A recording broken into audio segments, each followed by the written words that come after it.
It's been a long and tiresome process for the Falcons. The search for their second import player has taken them across the country and overseas, but after months of deliberations and trials with players, they've finally taken a punt on former Melbourne Tigers forward and centre David Simmons. He was our first choice, and certainly he has the qualities that we were looking for. Of course, we have probably the most talented young lineup in the league at this stage. At 33, Simmons will add experience to that youthful roster. He's a veteran of the National Basketball League. Originally from Harlem in the United States, the 205-centimetre giant made the move to Australia in 1989, playing since with the Tigers. With that club, he holds several records, including most offensive assists and most offensive rebounds, and incoming Newcastle coach Sean Dennis believes the American will mould into the Falcons' style of play. He just brings great experience, great defensive ability, and a proven scorer that when the younger guys are having an off night, that he can step up and fill the void. Newcastle's roster is almost complete. Simmons joins captain Butch Hayes as the two imports. Tony Jensen returns, while Marty McLean, Matty Lowe and the three young Aussie stars Ben Pepper, Ben Melmoth and Scott McGregor bringing the current roster to 8. A couple of backup positions to be filled now, and certainly Sean is considering those spots at the moment. Those positions will have to be finalised by the 12th of April when the Falcons tip off for season 97 against Illawarra. Jonathan Upton, NBN News.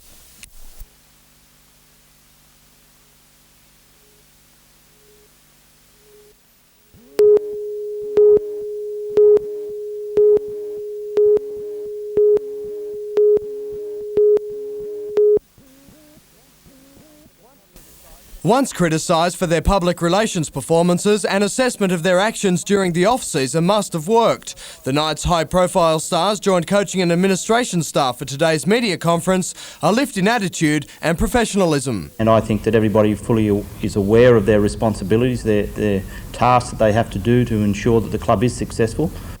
Changes have happened across the board and a long-term strategic plan has also been developed. It will go to the Knights board tomorrow. It's designed to maintain the Knights' direction both on and off the field. We certainly hope that the board will embrace that strategic plan. It's one that it covers all aspects of the club, from its football to its finance to its direction in 5 years' time, and where we want to see that it ends up. Newcastle's on-field efforts start this weekend in the World Sevens competition in Sydney. Matthew Johns will lead the side in defence of the title. I think the best way to attack the Sevens is just probably go there with an aggressive attitude, but also there to have a lot of fun.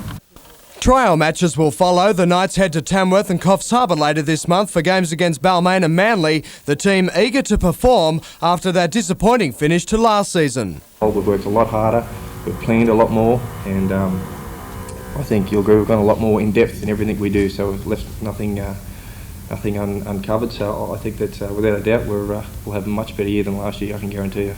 And a trial clash with the Roosters will conclude the Knights' independent pre-season fixtures. All proceeds from that match at Marathon goes to the NBN Telethon. Jonathan Upton, NBN News.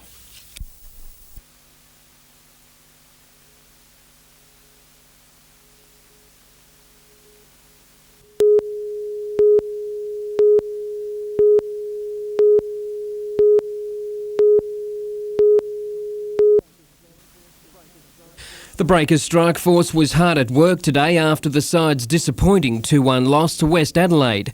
This season has seen a dramatic improvement in the quality of play from the Breakers. Unfortunately, an inability to concentrate for the full 90 minutes has let the young side down. We drifted off to sleep there for 15 minutes throughout the match, and it probably ended up costing us the result. But I think that this is going to come as we continue on throughout the season. The results will start to fall for us. The Breakers are now focusing on their Ericsson Cup clash with the Brisbane Strikers on Friday night. Despite the Strikers' second place on the ladder, the Breakers are hoping to pounce. They've come off a bad loss, so hopefully they won't be ready for us. They're always tough to play, whether at home or away, and they've got a few experienced players, so we're going to have to treat them with care, but hopefully we can knock them off. Also on Friday night's bill is the Breakers youth squad flying high in the National Youth League. Now in second place, the team tackles the Queensland Academy of Sport in a game which could see them take top spot. Blake Doyle, NBN News.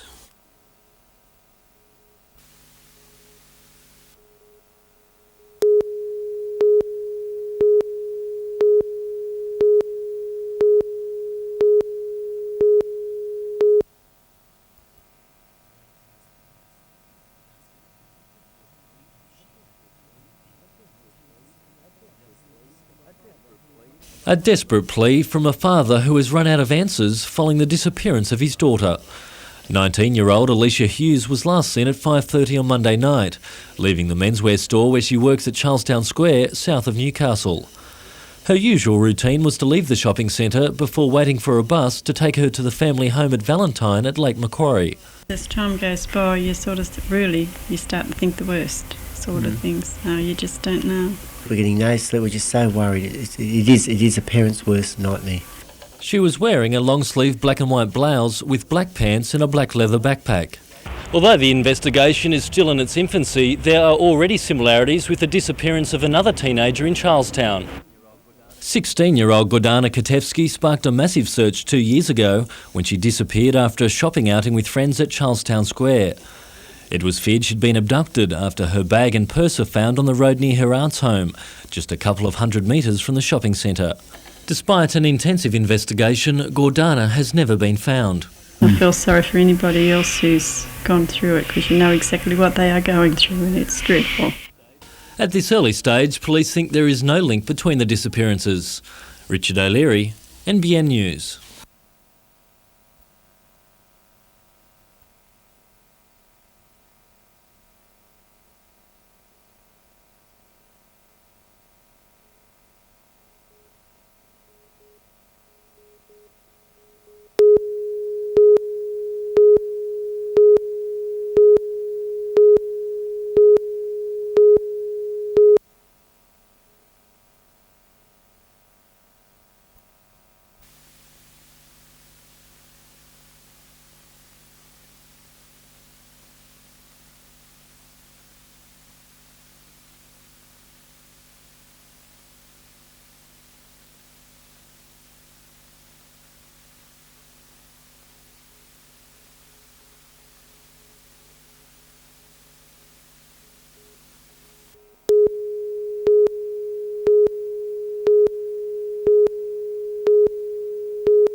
Still reeling after last week's court ruling that he stepped down because of an irregularity in last year's mayoral election, Mr Sampson was again preparing to do battle. This time it was Councillor Robert Bell moving a motion to have him removed while he appeals that court decision. From the packed gallery, resounding applause when Mr Sampson arrived at the meeting, but while that show of support was loud and clear, others chose to silently show their anger at his refusal to step aside. A council vote rejected the motion, Mr Sampson declaring it a mark of confidence from the community. The Mayor expects to lodge his appeal with the Supreme Court within a fortnight.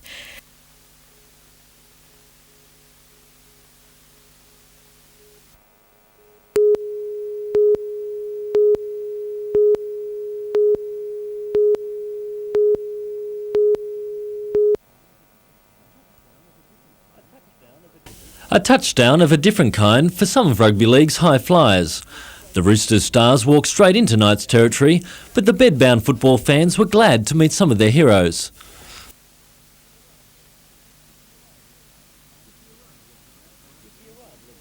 With the arrival of Knights Mark Glanville and Paul Harrigan, there was nearly enough players to pack a scrum.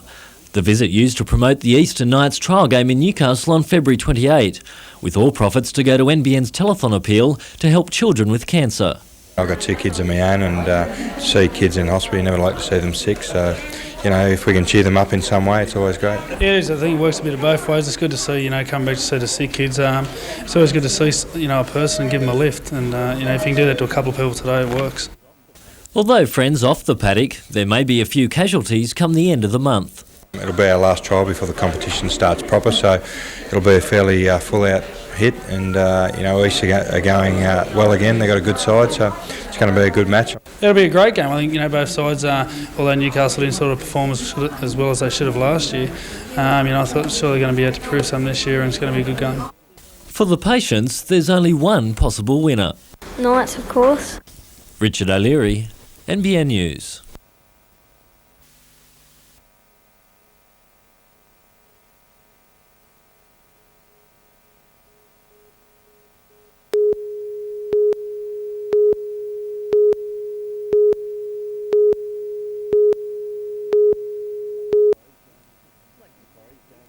Lake Macquarie's Darren Nicholson and Dave Blake lead the Thundercat series, although today's training session got off to a decidedly slow start.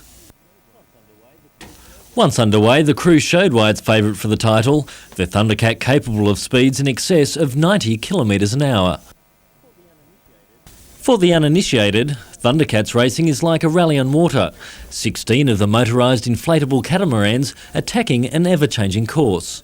I think like most spectators, they like to see accidents and a bit of blood and guts and frills and spills, and every race somebody flips it, and the crowd on the beach just love it.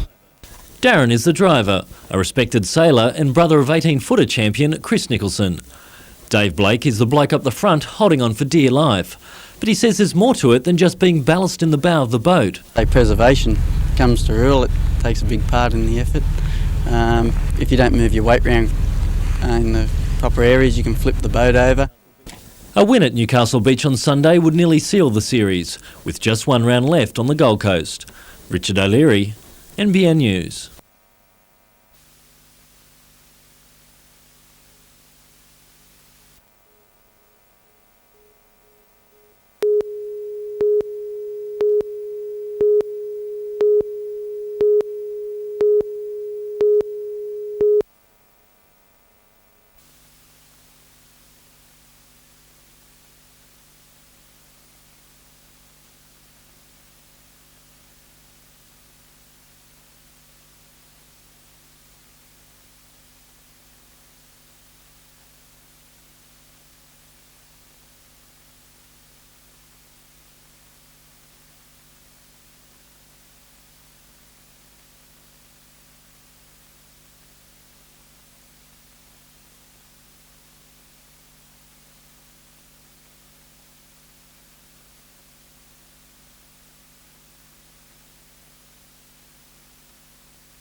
The bipartisan government inquiry was originally floated in the middle of last year as concern mounted about BHP's plans for steelmaking in Newcastle.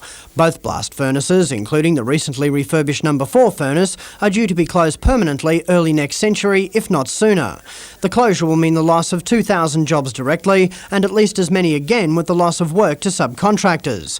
While the inquiry is due to begin hearings once Parliament rises at the end of next week, it's yet to be formally announced by Industry Minister John Moore, even though the terms of reference are already set. The government lays the blame for the delay at the foot of the Labor Party. Committee Chairman, Newcastle-based Liberal Senator John Tierney says the opposition is yet to formally notify the government of its 3 members on the 8-member committee. Labor has decided its nominations, among them member for Newcastle Alan Morris, but the paperwork is yet to go through. Once the bureaucratic delays are sorted out, the committee will hold hearings in 4 centres: Newcastle, Port Kembla, Whyalla and at BHP headquarters in Melbourne. The committee is scheduled to report back to the government just after Easter. Meanwhile, an internal BHP review of its steelmaking operations is expected to be completed by the end of this month. Phil Hind, NBN News.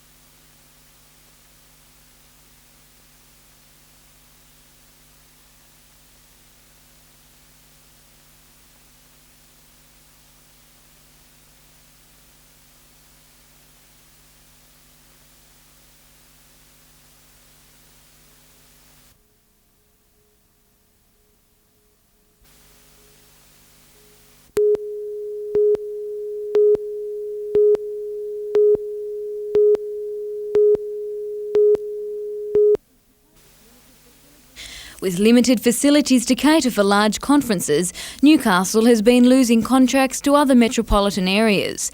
To help attract more conventions to the city and keep up with demand for accommodation, the West's Executive Inn has planned an $8 million expansion. The motel itself, for most of the year, is running full. which has been fantastic for us. We're being driven by demand. There's a demand in the city for the facilities we're providing, not only from the corporate market but also from the tourist convention market.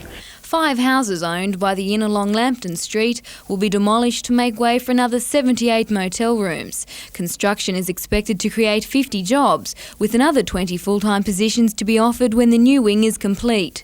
We've had overwhelming support from everybody, from the council, from the people in the street, from the local business community here in New Lambton.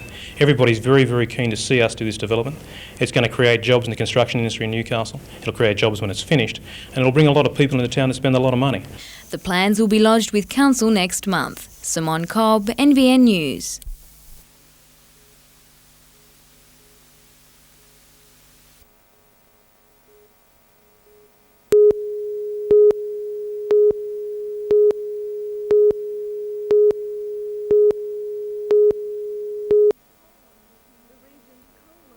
The region's coal mining community is still grieving over the loss of 4 mates last November, but now startling allegations that it could have been prevented. A letter has been sent to 2 coal mine inspectors from the Department of Mineral Resources, alleging safety shortcuts, cover-ups and problems with equipment. Today, the Minister for Mining Resources, Bob Martin, would not comment on its contents, claiming the details would be thoroughly investigated by the Gretley inquiry. Everything has to be tested. It is a matter for the court. I always get worried about anonymous letters, but by the same token, allegations of this magnitude must be tested. Mr Martin said the inquiry, scheduled to start hearings next month, will assess the letter and determine whether the issues raised are legitimate. Meanwhile, the letter has sparked outrage within the union movement, the United Mine Workers vehemently denying the allegations. The last thing we want in this, of course, is an inter-union brawl. We want all the truth to come out at the Gretley inquiry. Sarah Griffiths, NBN News.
A great return by Dashing Eagle. It paid $4.30 and $1.80. The trifecta $159.70.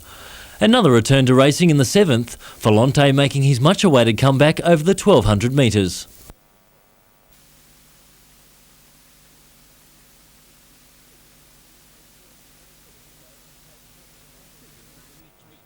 Secret Savings paid 40-1 for the win, boosting the trifecta to nearly $5,000. Volante, the unplaced favourite. Melbourne Cup winner Saintly has already proven he's a champion stayer, but today he showed he can also sprint with the best of them in race 6 at Caulfield.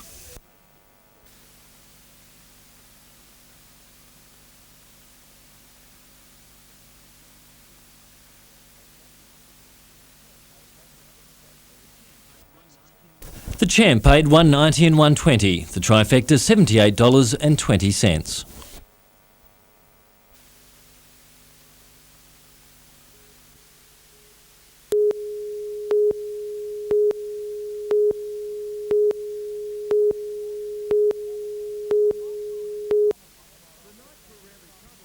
The Knights were rarely troubled by NRL Fiji in this afternoon's quarter-final. Wayne Richards, Darren Albert, Owen Craigie and Andrew Johns all scored first-half tries, Andrews courtesy of brother Matthew.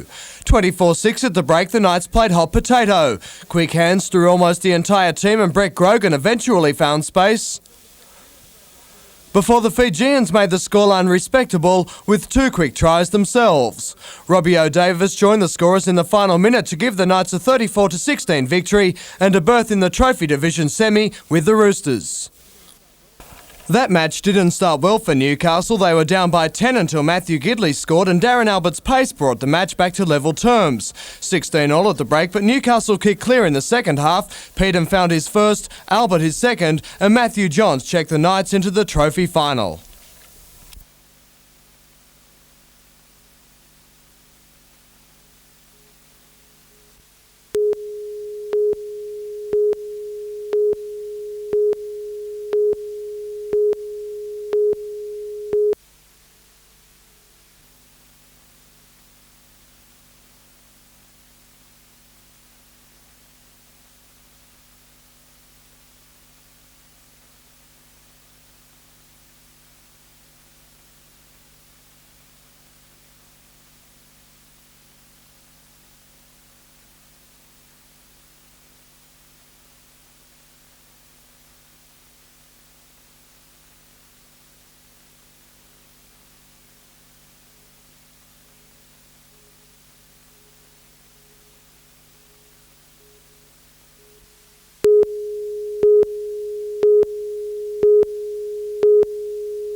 For a learner driver, finding out how far it takes to stop in an emergency can be a painful experience.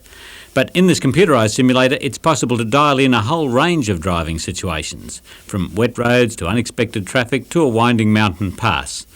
Then drive too fast, lose concentration, and the computer will demonstrate the consequences.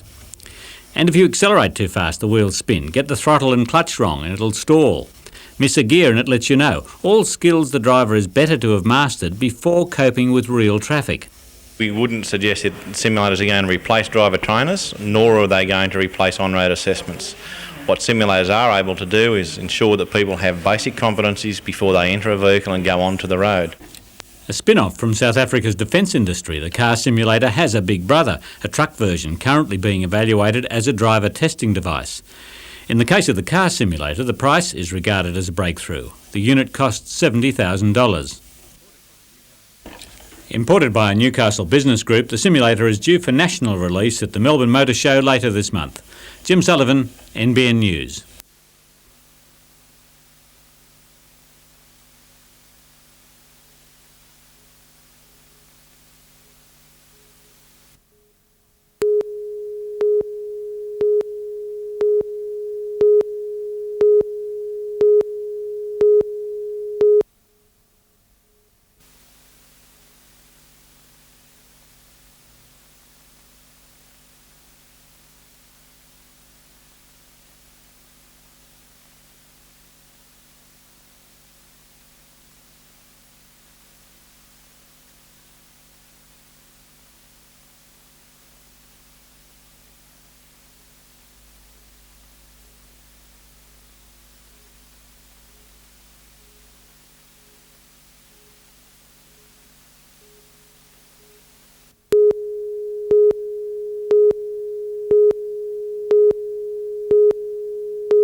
With the potential for local companies to expand into global markets increasing, the message from the Australian Trade Commission is simple. What we want to find are those companies who believe they have a service or a product to export. And those companies can now liaise with the region's newly appointed Trade Commissioner, Rosalind Mitchelson, about the possibilities of exporting overseas. I can provide them advice on potential markets for their products overseas, also just general advice on whether exporting is what they should be looking at doing.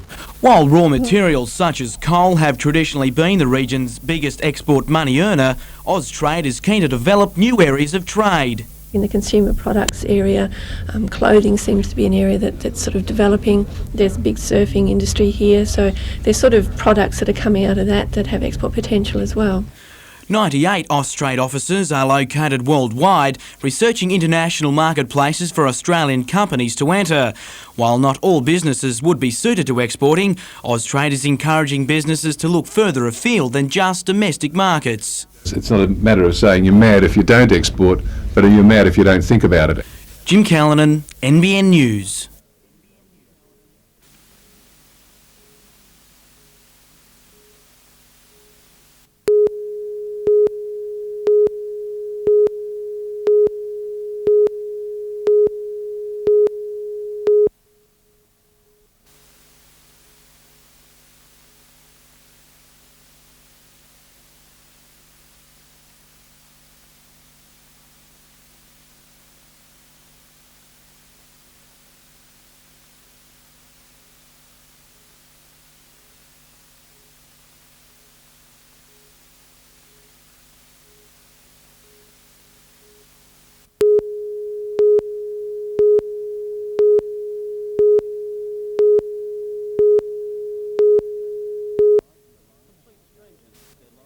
Complete strangers put their lives on the line to pull Darren Gavin Hirth from this burning car after it ran into a council truck in Newcastle yesterday. At that stage we got him out on the ground. The injuries were fairly severe at that stage, but then we had to move him further because the car did start to explode and catch on fire. Despite the valiant efforts, the 27-year-old died shortly after reaching Newcastle's John Hunter Hospital. Just a few hours later and a few kilometres away, the story of courage turned tragic with the discovery of a body at Edgeworth. The father of the deceased female, Mr Vale, went to the home at 65 Fletcher Street and after knocking on a number of doors there, gained entry to the home and there found his daughter in the bath of that home. 21-year-old Rochelle Ann Vale, who'd been a cheerleader for the Newcastle Breakers Soccer Club, died from severe head injuries. It does appear that the young lady went there sometime shortly prior to the accident.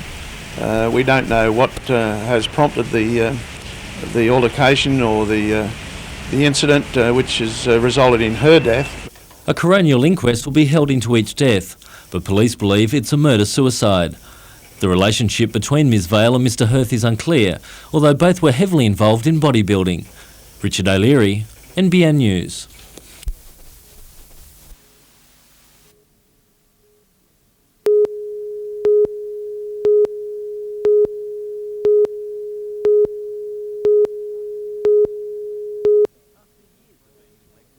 After years of being neglected, this stretch of Wharf Road is now being fought over. Private developer Richard Owens wants to build a $40 million four-star hotel. The Honeysuckle project says it has similar plans for across the road. Intercontinental has now entered the battle. It's come to a preliminary agreement with Richard Owens to manage his hotel. They bring with them some of the best training and best service of any other hotel group in the world. And I think that will lift or assist to lift standards in this city. Being the door to the hunter. There are great opportunities that Newcastle in its own right and as a facilitator to regional traffic in the area can play a major role in both tourism, conference and conference traffic. Richard Owens and Honeysuckle will meet with the council tonight, with a final decision on the proposals expected early next month. If that hotel or some large building goes on that site across the road, then our site will be not used for a hotel. It's pure and simple. Richard O'Leary, NBN News.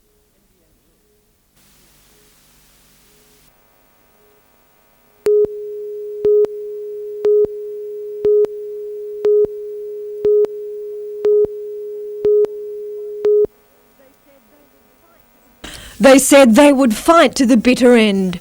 This group of Yamina residents, faced with the prospect of a Hungry Jack's restaurant and takeaway complex right outside their front doors. Bearing placards and umbrellas, they converged on the site of the proposed development last night to meet with Gosford councillors and the applicant. This proposal seeks to delete the work bay function of the service station. Huddled around plans to convert this Shell service station on Osborne Road to a fast food outlet and drive-through centre, they remained unconvinced that the noise and exhaust fumes wouldn't affect their lives. Councillors were taken on a tour through nearby houses, and after a council meeting that night, the application was refused. Sarah Griffiths, NBN News.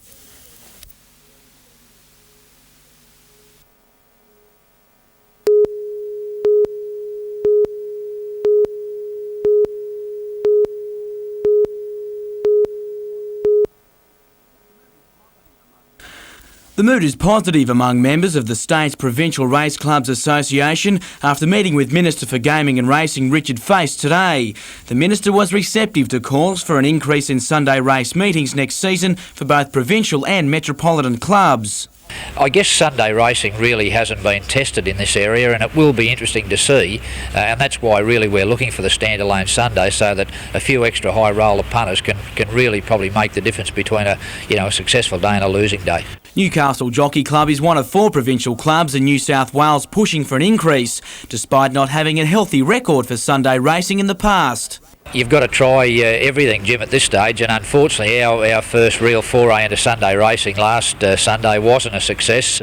It's expected that would be different next time around. In a time where the racing industry is turning full circle, Newcastle Jockey Club is keen to try new ideas. We, not so long ago, raced on 12 Tuesdays a year. We're down to 5 in this current season and down to 2 in the next season.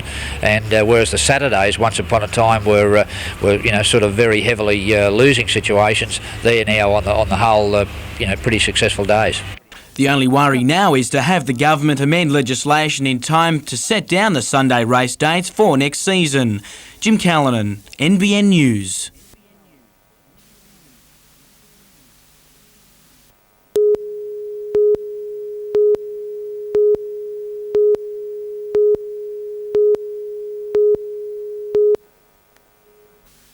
Merriweather Wharf is home to a variety of warehouses, the Fisherman's Co-op and car parking. Under a $40 million plan unveiled today, it will become a 4-star all-suite hotel comprising 194 rooms, a 3,000-seat convention centre, restaurants and bars. A consortium headed by West Australian developer Blackburn Real Estate chose the site after looking at several around the city. It is located close to the city centre. It is on the waterfront, so some of our rooms, not all, will have water views. It's those water views which could spell the end to the proposed $40 million Intercontinental Hotel across the road. Announced in January, it's planned to rise 8 stories, 4 stories higher than the Holiday Inn All-Suite. Developer Richard Owens has already warned if it goes ahead, the Intercontinental won't. Today he was scathing of the Honeysuckle plan. It's a third-class option for a first-class site.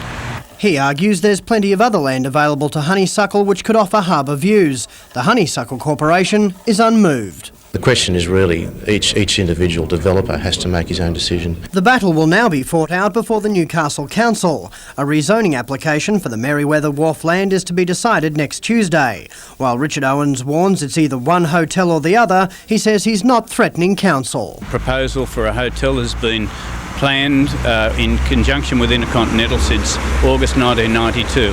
We're not holding a gun to anybody's head. Phil Hind, NBN News.